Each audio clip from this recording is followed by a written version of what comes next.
Programme में आपको खुशामदीद कहते हैं। मैं असदुल्ला खान हूं। अल-अज़ीज़िया और एवनफील्ड रेफरेंस केस की सज़ा से मुतल्लिक अपील के हवाले से इस्लामाबाद हाई कोर्ट ने सज़ा बरकरार रखते हुए अपील खारिज कर दी और कहा कि साबिक वज़ीर आज़म नवाज शरीफ वतन वापस आएँ या लाए जाएँ तो दोबारा अपील कर सकते हैं। अदालतों ने तो पहले भी नवाज शरीफ को सज़ा सुनाई थी और मफरूर भी करार दिया था, मगर हुकूमत पाकिस्तान इश्तहारी नवाज शरीफ को लंदन से वापस लाने में नाकाम दिखाई देती है। शहजाद अकबर आज के अदालती फैसले के बाद कहते हैं कि नवाज शरीफ की सेहत की बुनियाद पर 6 महीने के विजिट वीज़ा पर लंदन गए थे मगर लौट कर नहीं आए। उन्होंने ये भी कहा कि अगर अदालतें नवाज शरीफ को बरी कर देती हैं तो हमें कोई एतराज़ नहीं। अब इस बारे में वजारत दाखिला की हिकमत अमली क्या है? क्या वो बरतानवी हुकूमत से दरख्वास्त करेगी कि नवाज शरीफ को पाकिस्तान की अदालत ने इश्तहारी करार दिया है, लिहाजा इसे पाकिस्तान के हवाले किया जाए? माजी में वज़ीर आज़म इमरान खान ये भी कहते रहे हैं कि नवाज शरीफ को वापस लाने के लिए मैं बरतानवी वज़ीर आज़म बोरिस जॉनसन से बताते खुद बात करूँगा। हुकूमत पाकिस्तान ख़ास तौर पर वजारत दाखिला नवाज शरीफ को वतन वापस लाने के लिए क्या हिकमत अमली अपनाएगी? इसी मामले पर गुफ्तगू करने के लिए हमारे साथ वज़ीर दाखिला शेख रशीद साहब मौजूद हैं। शेख रशीद साहब बहुत शुक्रिया। सबसे पहले तो सर ये बताइए कि आज जो नवाज शरीफ साहब के हवाले से फैसला आया है, आपकी अपनी इंटरप्रिटेशन क्या है? ये उनके हक में फैसला आया है या उनके खिलाफ आया है?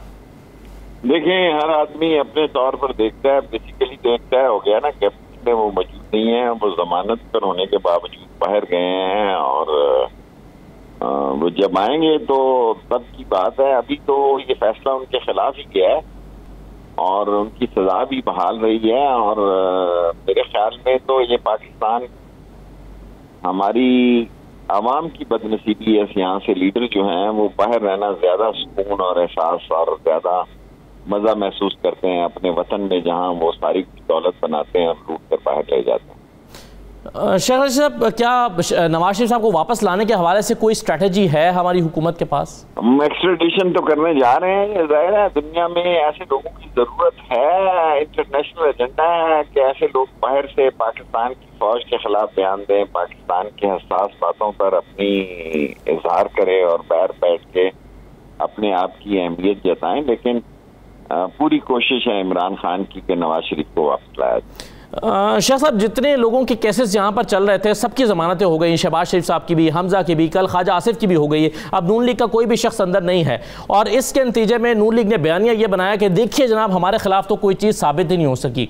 आप ये किस तरह से देखते हैं अपनी हुकूमत की एहतसाब की कारकर्दगी? कोर्ट्स के फैसले हैं, ये कोर्ट्स के फैसले हैं और कोर्ट के फैसलों के खिलाफ तो मैं बात नहीं कर सकता और कोर्ट को यह हक हासिल है कि वो फैसला करे और इसमें जो हमारे, लेकिन आप शेख साहब प्रोसिक्यूशन की कारकर्दगी पे तो बात कर सकते हैं। प्रोसिक्यूशन जाहिर है मैं कोर्ट के फैसले के खिलाफ तो नहीं बात कर सकता। अदालत का जो फैसला है वो फैसला है, उसको मानना चाहिए। अच्छा शेख साहब, मैं एक दो सवाल आपसे पॉलिटिकल करना चाहता हूँ। आसिफ जरदारी साहब की और चौधरी परवेज इलाही साहब की जो मुलाकात है, आप इसको किस नज़र से देखते हैं? क्या यह मुस्तकबिल के किसी अलायंस का पेश खैमा है? नॉर्मल देखता हूँ, इसमें कोई ऐसी बात नहीं देख रही। सियासतदानों से मिलते हैं और चौधरी बरादरान जिम्मेदार लोग हैं और कोई ऐसी बात नहीं कि जिसमें कि ये सोचा जाए कि क्या होने जा रहा है या क्या नहीं होना जा रहा। तो सर इसमें शेख साहब को मुस्तकबिल का कोई इम्कान है किसी अलायंस का? क्योंकि खबरें जो आ रही थी वो ये आ रही थी कि शायद अवामी नेशनल पार्टी को मिला के कोई अलायंस बन जाए।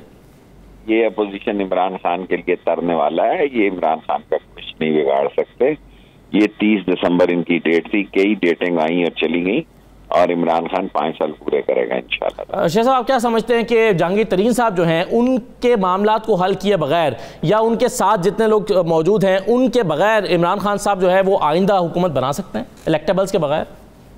देखें, हर इलेक्शन की अपनी एक सिलसिला होता है। ये सारे जहांगीर तरीन के लोग वोट देंगे, कभी 2-3 दिन में आप देखें सब वोट देंगे, बजट में सूबे में भी देंगे, मरकज में भी। लेकिन जहांगीर तरीन साहब अपना जो ग्रुप तहलील नहीं कर रहे। शेख साहब, आप नहीं समझते कि वो अपने ऑप्शन को खुला रखना चाहते हैं? कर रहे हैं या नहीं कर रहे ये जहांगीर तरीन को पता होगा, लेकिन ये मुझे पता है वोटें वो दे रहे हैं इमरान खान के बजट को इंशाल्लाह। शेख साहब, क्या तहरीक इंसाफ अपनी परफॉर्मेंस से इस काबिल हो गई है कि आइंदा इलेक्शन जो है वो इलेक्टेबल्स के बगैर लड़के हुकूमत बना सके?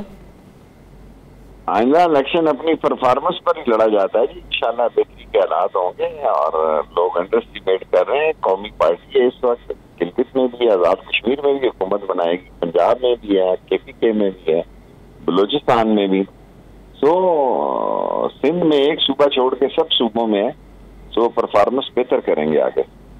सही है। अच्छा शेख साहब, लाहौर में जो ब्लास्ट हुआ है उसमें कुछ अपडेट्स आप शेयर करना चाहेंगे कि कितना करीब हैं आप इसके क्लू के पहुंचने तक?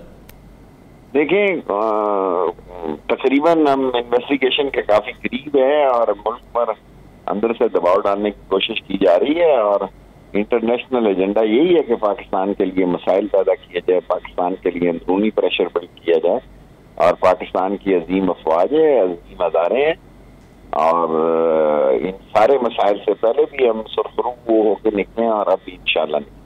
आपके ख्याल में शेख साहब क्या इंटरनेशनल एजेंडे में कुछ नई चीज़ें तय हुई हैं, नए अहदाफ तय हुए हैं पाकिस्तान को डिस्टेबलाइज करने के लिए, खासतौर पर जब पाकिस्तान ने अमेरिका को इनकार किया है उसके बाद?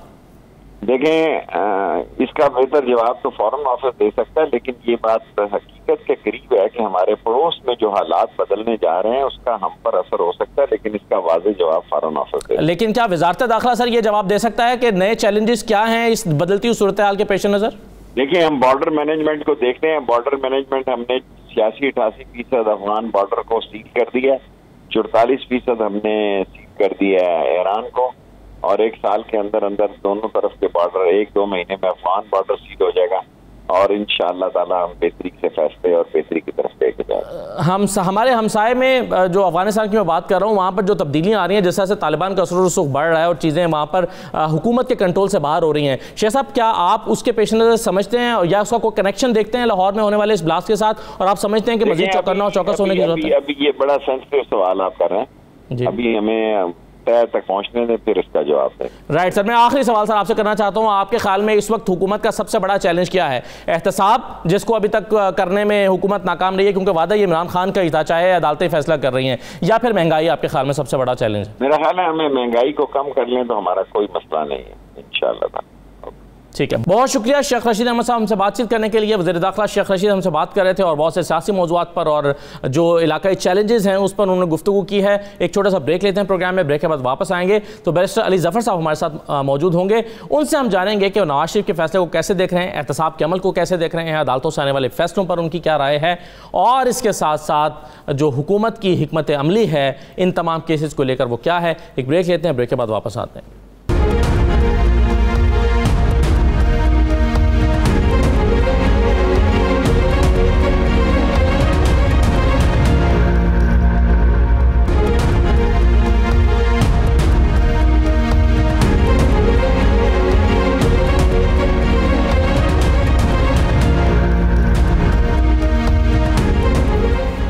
ब्रेक के बाद आपको दोबारा खुशामदीद कहते हैं। इस्लामाबाद हाई कोर्ट में अल अज़ीज़िया रेफरेंस और एवनफील्ड रेफरेंस के हवाले से नवाज शरीफ ने सज़ा के खिलाफ अपील दायर कर रखी थी, जिसमें नवाज शरीफ के वकला ने मौक़िफ़ इख्तियार किया था कि उनकी सेहत इस बात की इजाज़त नहीं देती कि वो बैरून मुल्क से अपना इलाज छोड़कर यहाँ अदालत के रूबरू पेश हों, लिहाजा उनकी अदम मौजूदगी में इस केस की समाअत जारी रखी जाए। ताहम इस्लामाबाद हाई कोर्ट ने पनामा केस में एवनफील्ड रेफरेंस और अल अज़ीज़िया केस की सज़ा के हवाले से दायर की गई अपीलें खारिज करते हुए सज़ा बहाल कर दी है। फैसले में कहा गया है कि अगर नवाज शरीफ अदालत के रूबरू पेश नहीं होंगे तो उन्हें किसी भी किस्म का रिलीफ नहीं मिल सकता।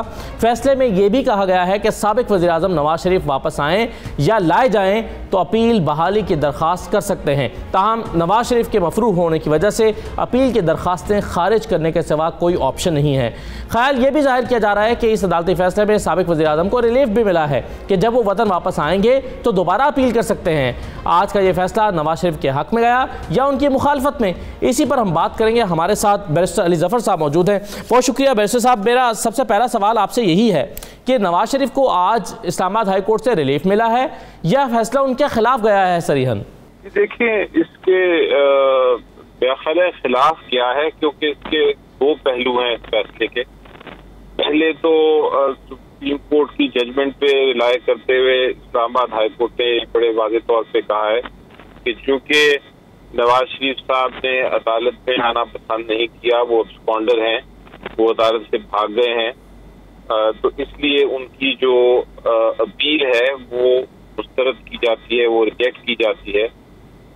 तो इसकी वजह से इसका कॉन्सिक्वेंस ये है, इसका नतीजा ये है कि जो नवाज शरीफ साहब हैं वो इस वक्त फिलहाल कॉन्विक्ट हैं। उनकी जो कन्विक्शन है, उनकी जो सजा है, उनका जो नीचे वाला फैसला है वो फाइनल हो गया है, उसके खिलाफ चूंकि अपील खारिज हो गई है।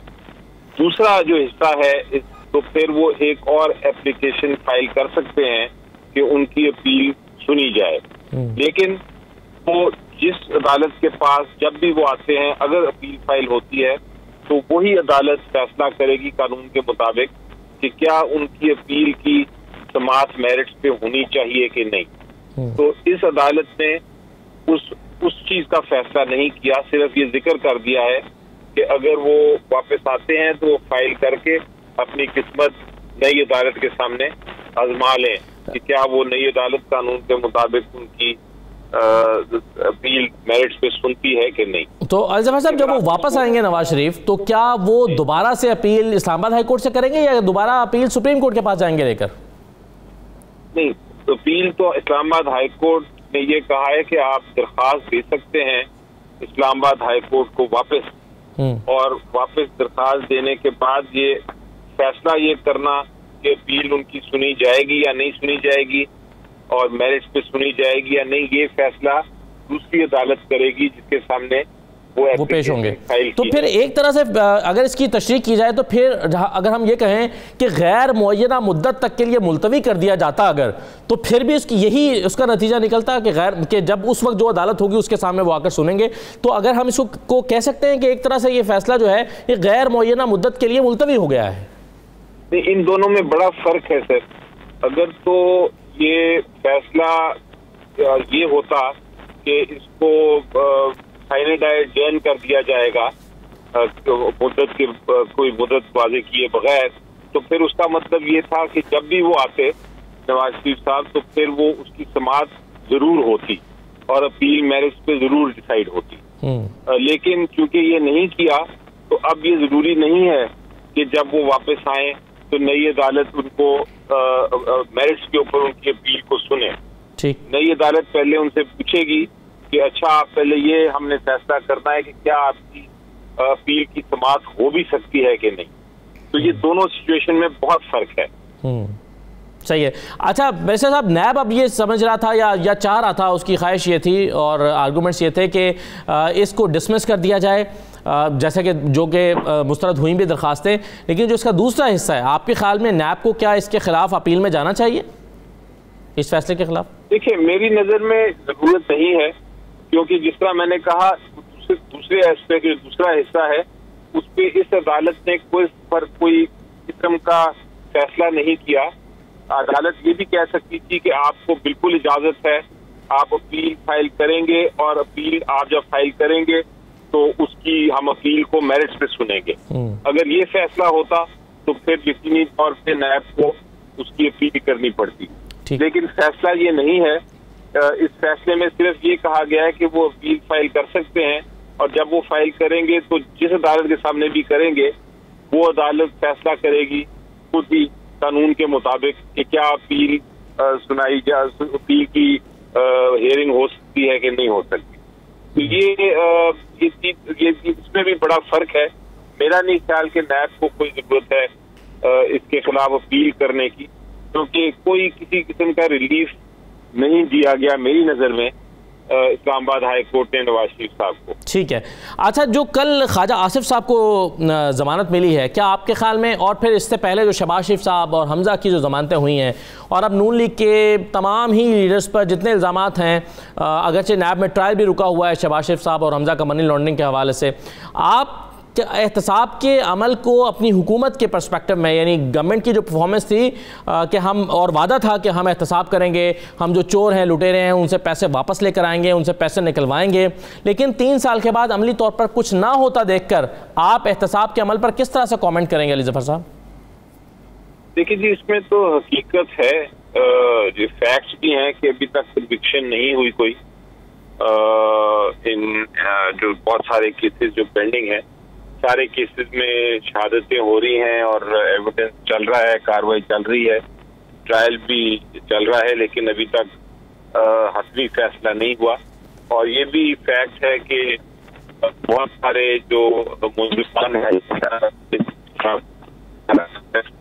हुई हैं उनको बेल भी दी गई है, उनको रिहा कर दिए गए। बहुत शुक्रिया बैरिस्टर अली ज़फ़र साहब प्रोग्राम में शिरकत करने के लिए। एक ब्रेक लेंगे जी, ब्रेक के बाद वापस आते हैं।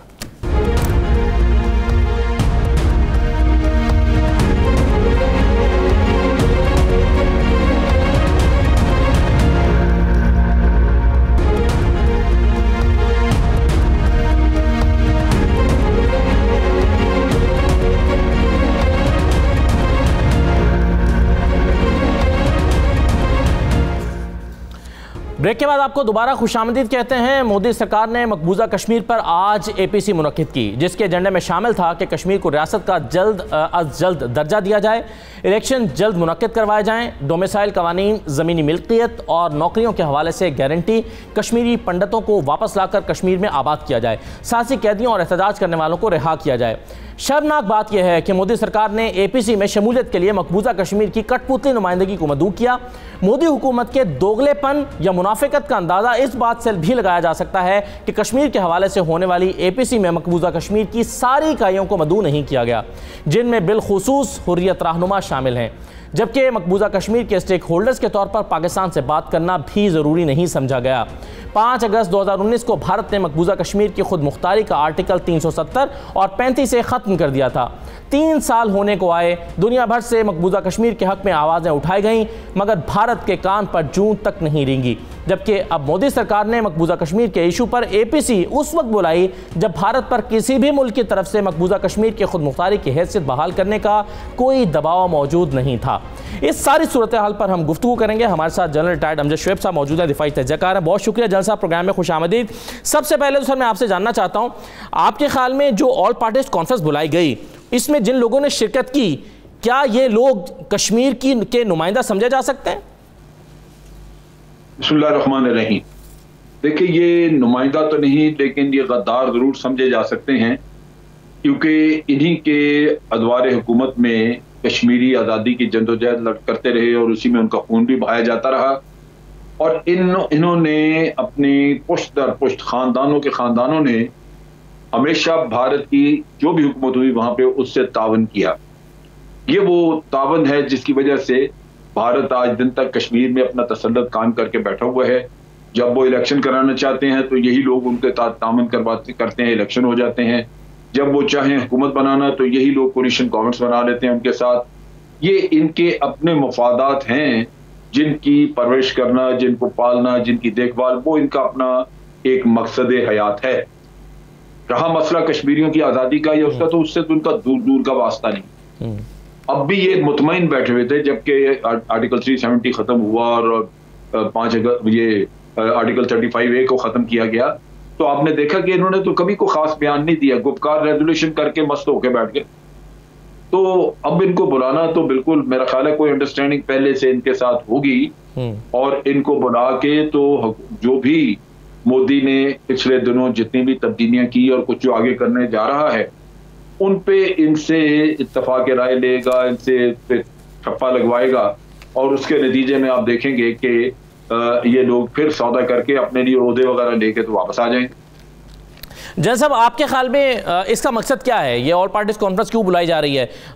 किस एजेंडे की तकमील की आप कोशिश कर रहे हैं? यानी जो चीज़ें आर्टिकल की तब्दीली से, आइन में तब्दीली से करने की कोशिश की गई, अब आपके ख्याल में उसको अमली तौर पर नाफिज करने की कोशिश हो रही है भारत की तरफ से?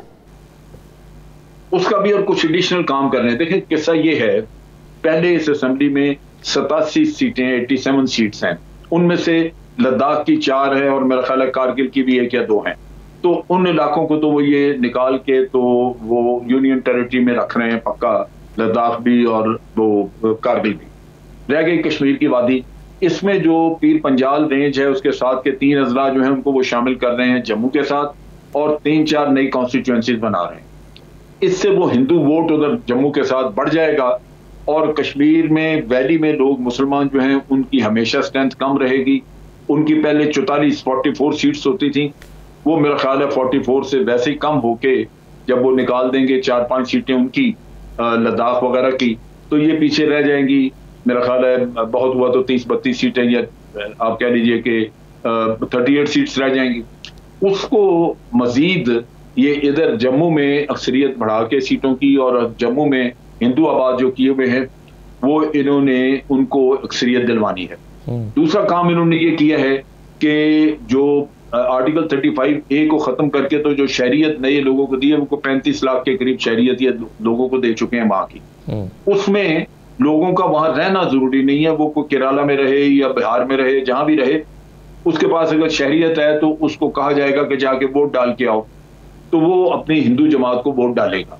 तो इस तरह ये अक्सरियत मैनेज होगी। अब ये जो चीजें हैं जो उन्होंने इन लोगों से इस पे लेनी है, इनसे इनसे इत्तफाक राय करवाएंगे, ये जो पार्टियां बुलाई थी जी। और इन पार्टियों में वैसे भी 5 तो हिंदू पार्टी हैं जिनके लीडर हिंदू हैं, वो कह हुए हैं।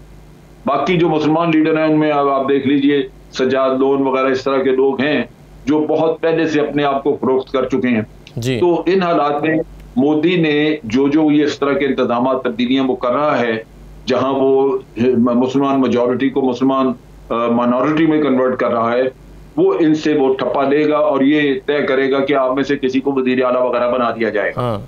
तो ये अपने ओहदों के लिए ये सौदा हो जाएगा थोड़ी बहुत खींचातानी के बाद जी। ये असल चीज ये है। तो जनरल साहब, अब आप इस एजेंडे की तकमील में जो नरेंद्र मोदी का एजेंडा है, इसकी तकमील में कोई रुकावट देखते हैं? देखिए, अगर तो हुर्रियत के लोग बाहर होते तो रुकावट छोड़ के यहाँ पे खासा तूफान मचता और बड़े एहतजाज होते कश्मीर के अंदर। लेकिन सूरत हाल तो आज ये थी ना, आज न्यू दिल्ली में जो है वो ये कॉन्फ्रेंस हो रही थी और कश्मीर में उन्होंने इंटरनेट को बंद कर दिया था, टेलीफोन सर्विसेज को बंद कर दिया था ताकि लोग आपस में राब्ता ना कर सके। खौफ का यह राब्ता ना कर सके। मैं वही कह रहा हूं कि ये यहाँ पे प्रॉब्लम रहेगी कि हुर्रियत के लोग इसको कभी कबूल नहीं करेंगे, लिहाजा ये मसला होगा इनका। सही है। जनरल साहब, मुझे ये बताइए फिर कि ये इस सारी सूरत हाल में पाकिस्तान की हिकमत अमली क्या हो सकती है? पाकिस्तान ने 5 अगस्त 2019 को जब ये इनिशिएट किया गया था, आइन में तब्दीली की गई थी, तो इस पर खूब एहतजाज किया था और हर फोरम पर किया था, लेकिन उसके बाद जाहिर है शायद वो उस एनर्जी के साथ वो एहतजाज बरकरार ना रहा, मामला कुछ ठंडा हुआ और इंडिया जो है वो अपने एजेंडे की तकमील की तरफ आगे बढ़ रहा है। पाकिस्तान की स्ट्रेटेजी क्या होनी चाहिए? इसमें कोई कमी देखते हैं आप? जी, ये असल में चीज ये है, जब ये वाकया हुआ ही था 2019 में, तो हमने उस वक्त तो इसका चर्चा कुछ किया, लेकिन ये कैंपेन के तौर पे, एक मुहिम के तौर पे दुनिया में मुहिम चलाई जानी चाहिए, जो हमने नहीं चलाई। असल चीज ये है कि जब भी कोई थोड़ा चंद दिन के लिए आप शोर शराबा करते हैं फिर चुप हो जाए तो दुनिया भूल जाती है। उनका मसला ये नहीं है। फिर कश्मीर में जो हुर्रियत के लोगों को जेलों में डाला हुआ है, उसकी वजह से हुर्रियत का भी वो जो नक्शा बदल गया। आपको याद होगा कि अशरफ सहराई पिछले दिनों जेल में फौत हुए बेचारे, और वो जो कश्मीर में एहतजाज होने थे वो नहीं हुए। 2 काम जो है वो बड़े जरूरी है। एक तो ये कि कश्मीरियों की सफ़ों में ये जो गद्दार लोग, कुपकार का टोला जो मौजूद है, इन्होंने हमेशा सौदा किया कश्मीरियों की मौका। कश्मीरी जब इनको बर्दाश्त करके बैठे हुए हैं तो फिर तवक्को क्या करें किसी से बेहतरी की, क्योंकि ये लोग तो हमेशा सौदा करके आके फिर अपने टोले को लेके तो रवां नजर आते हैं वहां पे। दूसरी तरफ है कि पाकिस्तान को कम से कम हुर्रियत के लोगों को बाहर लाने के लिए इस किस्से के ऊपर ह्यूमन राइट्स का मामला तो खड़ा करना चाहिए था, उसके लिए भी कैंपेन लॉन्च होनी चाहिए।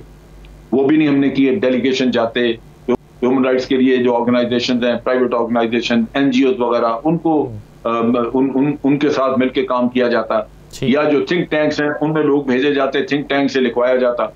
ये बहुत सारी चीजें थी जो करने की जरूरत थी, लेकिन हुई नहीं।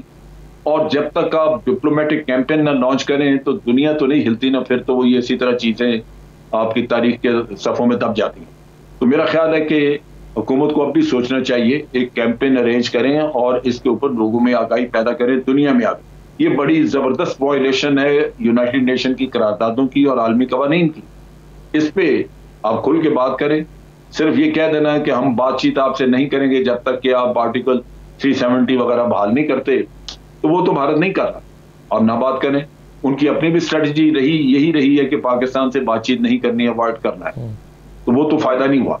सो मेरा ख्याल है कि इसके लिए आज भी जरूरत है कि आप दुनिया को इस पे झंझोड़ें और उसके लिए कैंपेन लॉन्च करें। बहुत शुक्रिया जनरल अमजद शोएब साहब, प्रोग्राम में गुफ्तगू करने के लिए। एक छोटा सा ब्रेक लेंगे, ब्रेक से वापस आएंगे तो मिशाल मलिक हमारे साथ मौजूद होंगी, इसी मौजू पर उनसे बात करेंगे। हमारे साथ रहिए।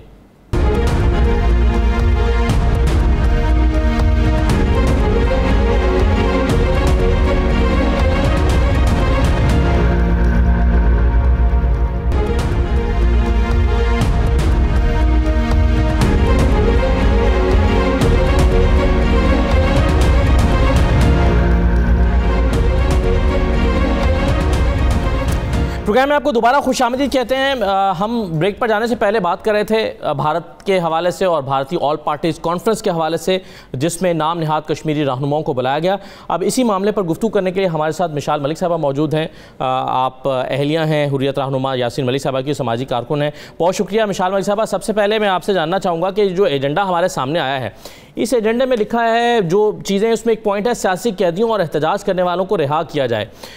आप क्या इस ऑल पार्टीज कॉन्फ्रेंस के नतीजे में देखती हैं कि जो असीरान हैं उनको रिहाई मिल जाएगी? देखें, कश्मीरी रहनुमा जो असल रहनुमा है वो तो जेलों में बंद हैं, कैद हुए हैं। एक तो सहराई साहब को शहीद कर दिया इन्होंने जेल के अंदर जहर दे के, उनका इलाज नहीं हुआ। यासीन साहब इस वक्त डेथ सेल में हैं। आसिया अंद्राबी साहिबा तिहाड़ के अंदर हैं। सईद अली गिलानी साहब हाउस अरेस्टेड हैं। जो मेन लीडरशिप है वही नज़रबंद है, उनकी सारी पॉलिटिकल मूवमेंट्स के ऊपर बैन है। सेकेंड ईयर लीडरशिप भी हिंदुस्तान की वेरियस जेल्स के अंदर है और उनको टॉर्चर किया जा रहा है। तो कैसे पॉसिबल है कि किसी किस्म का डायलॉग हो या बातचीत हो जब रिप्रेजेंटेटिव्स ही ना हो? ये तो लीडर थे ही नहीं है जो गुपकर अलायंस है, ये तो पपेट अलायंस है हिंदुस्तान की जो कि आई है वहां पे, और इनको जब उन्होंने यूज करना होता है ये आ जाते हैं, क्रोकोडाइल टीयर्स शेड करते हैं कश्मीरियों के नाम पे। 70 साल इन्होंने हुकूमतें की हैं कश्मीरियों के खून के ऊपर, और आज अचानक ये खून के आंसू रोने लगे हैं क्योंकि हिंदुस्तान ने जितना इनको यूज करना था कर लिया है। वहां पे जो डेमोग्राफी के चेंजेस आ रहे हैं 35A 370 के बाद, ये जो ढोंग रचा रहा है मोदी की सरकार इस वक्त, ये एक सरासर धोखा है दुनिया के सामने। जो वो दिखाना चाह रहे हैं कि सो कॉल्ड एक नॉर्मल सी है, वहां पे हम इलेक्शंस कंडक्ट कराएंगे। कौन से फासिकल इलेक्शंस हैं जिसके अंदर कश्मीरियों के वोटर टर्नआउट ही नहीं होता? 2 to 3% जितने भी पास्ट इलेक्शंस रहे हैं 2 to 3% वोटर टर्नआउट होता है मकबूजा जम्मू कश्मीर में, और वो भी under the might of Indian gun होता है। और उन इलेक्शंस के बाद क्या फैसले होते हैं कि हिंदुस्तान की आर्मी के हक में काले कवानीन पास किए जाते हैं, TADA POTA armed forces special powers act. इन्हीं गुपकर अलायंस की वजह से ये नौबत आज तक आई है कि पहले तो हिंदुस्तान इनके कंधे पे बंदूक चलाता था, अब डायरेक्टली आ गया है हिंदुस्तान, वुल्फ बाहर निकल आया है। तो जो कुछ ये इस वक्त कर रहे हैं हम इसको रिजेक्ट करते हैं। ये ट्रू रिप्रेजेंटेटिव्स नहीं है और कश्मीरी भीख नहीं मांग रहे इनसे कि उनको रिहा किया जाए, ये उनका राइट है जिसको वायलेट कर रहा है हिंदुस्तान। आप इस ऑल पार्टीज कॉन्फ्रेंस का या जो एजेंडा नाफिज करने की ज़बरदस्ती कोशिश की जा रही है, इसका रद्द-ए-अमल क्या देखती हैं आप? क्योंकि कश्मीर में तो आज टेलीफोन सर्विसेज बंद रही, इंटरनेट सर्विसेज बंद रही और आवाज़ को दबाने की पहली ही कोशिश आज हो गई। तो ऐसा लगता है कि एजेंडा ज़बरदस्ती ही नाफिज करने की कोशिश करेगी भारतीय हुकूमत। इसका रद्द-ए-अमल क्या होगा?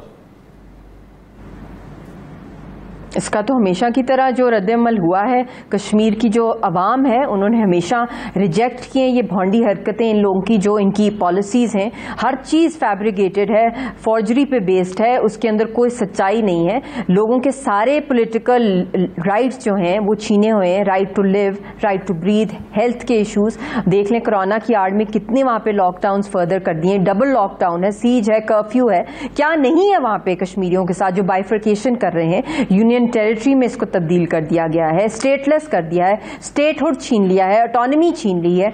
जो एक ही वाहिद जो कनेक्शन था हिंदुस्तान की कॉन्स्टिट्यूशन का एडमिनिस्ट्रेटिवली, वो भी इन्होंने 35A और 370 और 35A को हटा लिया। तो इसलिए यहाँ तो जंगल लॉ इंप्लीमेंट कर रहा है, लोगों को कैदों में जेलों में आप बंद कर दें और फिर आप कहें कि जेलों में बंद हैं और हम यहाँ पे इलेक्शन करा रहे हैं। किसने वोट देना है? जी मिशाल साहब, कौन से इलेक्शन? यहाँ तो प्लेबिसिट होना है जिसके अंडर ही आता है। जी, हमने जो 3 साल पहले देखा था, जिस चीज़ को इनिशिएट किया गया था भारत की तरफ से, और उसमें ख़ास तौर पर जो आबादी का तनासुब तब्दील करने की कोशिश थी, ऐसा लगता है कि उस पर अमली कदम बढ़ाया है अब मोदी ने और अब उसको इम्प्लीमेंट करने के लिए जा रहे हैं। अब जो पाकिस्तान जोर लगा सकता था, जिन जिन फोरम्स पे बात कर सकता था, जहाँ जहाँ आवाज़ बुलंद कर सकता था, पाकिस्तान ने वो की। इमरान खान ने जो है वो दुनिया के तमाम फोरम्स पर, और हमारी वजारत ख़ारजा ने भी इस पर कोशिश की। मेरा सवाल यह है कि जो मुखालिफ नज़रिया रखने वाली हैं, उनके पास रास्ते क्या बचे हैं मोदी को रोकने के लिए? देखिए, कंडेम पाकिस्तान ने किया है, इंटरनेशनल फोरम्स पे भी कंप्लेंट्स रजिस्टर करवाई हैं, यूएन ह्यूमन राइट्स कमीशन की भी इसके ऊपर रिपोर्ट्स आई हैं। मगर जब तक लीगल कार्रवाई नहीं होगी इंटरनेशनल कोर्ट ऑफ जस्टिस में, इंटरनेशनल क्रिमिनल कोर्ट में, commission of inquiry UN security council की तरफ से नहीं फॉर्म की जाएगी, chief prosecutor of international criminal court को इसके ऊपर जो वॉर क्राइम्स वो कर रहे हैं प्रोसिक्यूशन नहीं होगी, क्योंकि this comes in the dynamics of international law, international humanitarian law, it's a disputed territory और यूएन की अम्ब्रेला के अंडर ये फॉल करते हैं और ये वायलेशन है जिनीवा कन्वेंशन 4 की। यहाँ पे स्टेट स्पॉन्सर्ड टेररिज्म हो रहा है, इसके प्रूफ्स हैं, इसके एविडेंसेस हैं, इसके विक्टिम्स की भी फुटेजेस हैं, हर चीज़ है इसके अंदर। तो जब तक लीगल प्रोसीडिंग्स नहीं होंगी टू गेट इंडिया ब्लैकलिस्टेड और इसके खिलाफ डिफेंस और इकोनॉमिक सैंक्शंस लगाई जाएं, बिकॉज जो वेपन्स ये यूज़ करें कश्मीरी कौम के ऊपर वो एक बैंड है, एक आम डिफेंसलेस, एक अनआर्म नेशन के ऊपर इतना हैवी लोड ऑफ वेपन्स एक डिस्प्यूटेड टेरिटरी के अंदर, उसकी डेमोग्राफी को भी चेंज करना, ये सारी वो चीज़ें जिसके ऊपर जब तक पाकिस्तान फुल फॉर्म में इंटरनेशनली इसके ऊपर प्रोटेस्ट रिकॉर्ड कराने के अलावा लीगल प्रोसीडिंग्स नहीं करेगा, मैं समझती हूँ तब तक हिंदुस्तान पनिश नहीं होगा। जब तक ये पनिश नहीं होंगे इन क्राइम्स के लिए, इट इज़ नॉट एक्सेप्टेबल, क्योंकि जितने भी डायलॉग 50 साल से हुए हैं हिंदुस्तान के साथ उनका कभी कोई रिजल्ट नहीं निकला, क्योंकि हमेशा हिंदुस्तान ने धोखा दिया है। मिसाल साहब, बहुत सारे लोग ये समझते हैं कि अमेरिका या इंटरनेशनल कम्युनिटी से भारत के खिलाफ या उसका जो एजेंडा है उसके खिलाफ तवक्को रखना ये खुद फरेबी के मुतरादिफ है, ये खुद को धोखा देने के मुतरादिफ है। तो क्या हम अभी भी इंटरनेशनल कम्युनिटी से उम्मीदें बांध सकते हैं कि वो वहाँ पर होने वाली, कश्मीर में होने वाली जो इंसानी हुकूक की खिलाफ वर्जियाँ हैं उस पर पाकिस्तान के मौक़िफ़ का साथ देंगे? अगर देना होता तो क्या आज तक देना दिया होता? देखिए, बहुत से फॉरम्स हैं इंटरनेशनली जहाँ पे कैंपेन की जा सकती है। मोदी की जो अखंड भारत की पॉलिसी है, बहुत से ममालिक हैं जो कि बहुत परेशान हैं, बहुत नाला हैं। इनकी जो डिसइंफो लैब का भी इतना बड़ा स्कैंडल दुनिया के अंदर आया है, फिर जो माइनॉरिटीज़ के साथ कर रहे हैं, फिर कश्मीरियों के सारे राइट्स इन्होंने ले लिए हैं, छीन लिए हैं, और जो एक अनरेस्ट पूरे खित्ते में ये डाल रहे हैं अखंड भारत का नैरेटिव, पाकिस्तान के साथ जो कर रहे हैं, LOC पे जो कर रहे हैं, चाइना के साथ जो इनकी स्कर्मिशेस चल रही हैं, नेपाल, बांग्लादेश, काला पानी को ये क्लेम करते हैं, बहुत सी चीजें जो ये कुछ कर रहे हैं रीजन में एक्सेप्टेबल नहीं है और इंटरनेशनली भी नॉर्म से हटकर ये काम कर रहे हैं, जो फैशिस्ट इनकी रजीम है। तो डेफिनेटली दुनिया के अंदर एक ओपिनियन बन रहा है against the Modi regime. RSS is a terrorist organization जिसके वो डाई हार्ट फॉलोअर हैं, जो इन्वॉल्व है over decades of numerous terrorist activities, चाहे वो चर्च बॉम्बिंग्स हो, चाहे मेका बॉम्बिंग्स हो, चाहे माइनॉरिटीज को टारगेट करना हो, चाहे फोर्स कन्वर्जन्स हो, चाहे targeting minorities on the basis of their religion, चाहे लोगों को, चाहे वो काउ स्लॉटर के ऊपर उनको मार दिया जाए जब वो ईद के ऊपर करते हैं, चाहे वो उनको गुजरात किलिंग्स की बात हो। तो इसलिए कोई इतनी भी बात नहीं है कि बिल्कुल ही ये इनको फ्री हैंड दुनिया देगी, ऐसा हो नहीं सकता। दुनिया का बैलेंस ही नहीं रहेगा, क्योंकि ये न्यूक्लियर कमांड्स एक टेररिस्ट माइंडसेट के हाथ में है, और 27 फरवरी को जो कुछ हुआ 2 साल पहले वो कोई बहुत पुरानी बात नहीं है, और वो भी अभी भी मोदी सरकार इसी मूड के अंदर लगती है, जो कोई इतनी बड़ी वहाँ पे तैनात की जा रही हैं, और भी ज़्यादा मजीद वहाँ पे आर्मी को, और जुलाई के महीने में भी कहा जा रहा है कि हालात और मजीद ख़राब हो सकते हैं। There can be another Kargil kind of episode happening, जो तैयारियाँ हिंदुस्तान की तरफ से हो रही हैं, और ये जो गुपकर अलायंस के थ्रू ये जो पैगाम दे रहे हैं, ये टोटली अनएक्सेप्टेबल है कश्मीरी कौम को, कश्मीर के रिप्रेजेंटेटिव्स को, और ग्राउंड के ऊपर हालात दिन ब दिन ख़राब होते जा रहे हैं। आखिर में मैं आपसे ये जानना चाहूँगा कि हुकूमत पाकिस्तान से आपका मुतालबा या तवक्कुआत क्या हैं इस ज़मीन में? देखिए, इस वक्त पाकिस्तान की हुकूमत, सिविल सोसाइटी, पॉलिटिकल पार्टीज जब तक ऑन बोर्ड अपोजिशन गवर्नमेंट नहीं होंगी, एक कम अज़ कम 5 से 10 साल की पॉलिसी नहीं बनाएंगी और focusing on internationalizing the Kashmir issue as per the Kashmiris aspirations and not waiting for any dialogue with India. Instead जो वो वक्त और एनर्जीज अपनी डिप्लोमेसी की अपनी लगाते रहे 50 साल के डायलॉग के थ्रू ये हल हो, हिंदुस्तान डायलॉग पे नहीं आएगा, और आया भी तो धोखा दे के वापस चला जाएगा। इसलिए जहाँ पे असल मसला UN के अंदर है, सिक्योरिटी काउंसिल के अंदर है, करारदादें हैं कश्मीरियों की, अब हर हद जो है सुपरसीड और सरपास कर दी है हिंदुस्तान ने। अब कश्मीरियों का जो असल मुकदमा है और स्ट्रगल है वो हक़ खुदरादियत की है UN की करारदादों के मुताबिक। उस पर ये काम करें, उस पर ये कंप्लीट फोकस करें, ना कि हिंदुस्तान के साथ कोई माहौल बनाया जाए डायलॉग का। अब उसके लिए भी time has run short for that. बहुत शुक्रिया मिसाल मलिक साहब, बहुत शुक्रिया शिरकत करने के लिए। नाज़रीन, कश्मीर के हवाले से ऑल पार्टीज़ कॉन्फ्रेंस जो मुनक़्क़िद की गई है नरेंद्र मोदी की जानिब से, जिसमें कठपुतली रहनुमाओं को बुलाकर एक अपना ज़बरदस्ती का एजेंडा नाफिज करने की कोशिश की गई, इस पर हम बात कर रहे थे मिसाल मलिक साहबा और जनरल रिटायर्ड अमजद शुएब साहब से। यह आज का प्रोग्राम था, इजाज़त दीजिए, अल्लाह हाफ़िज़।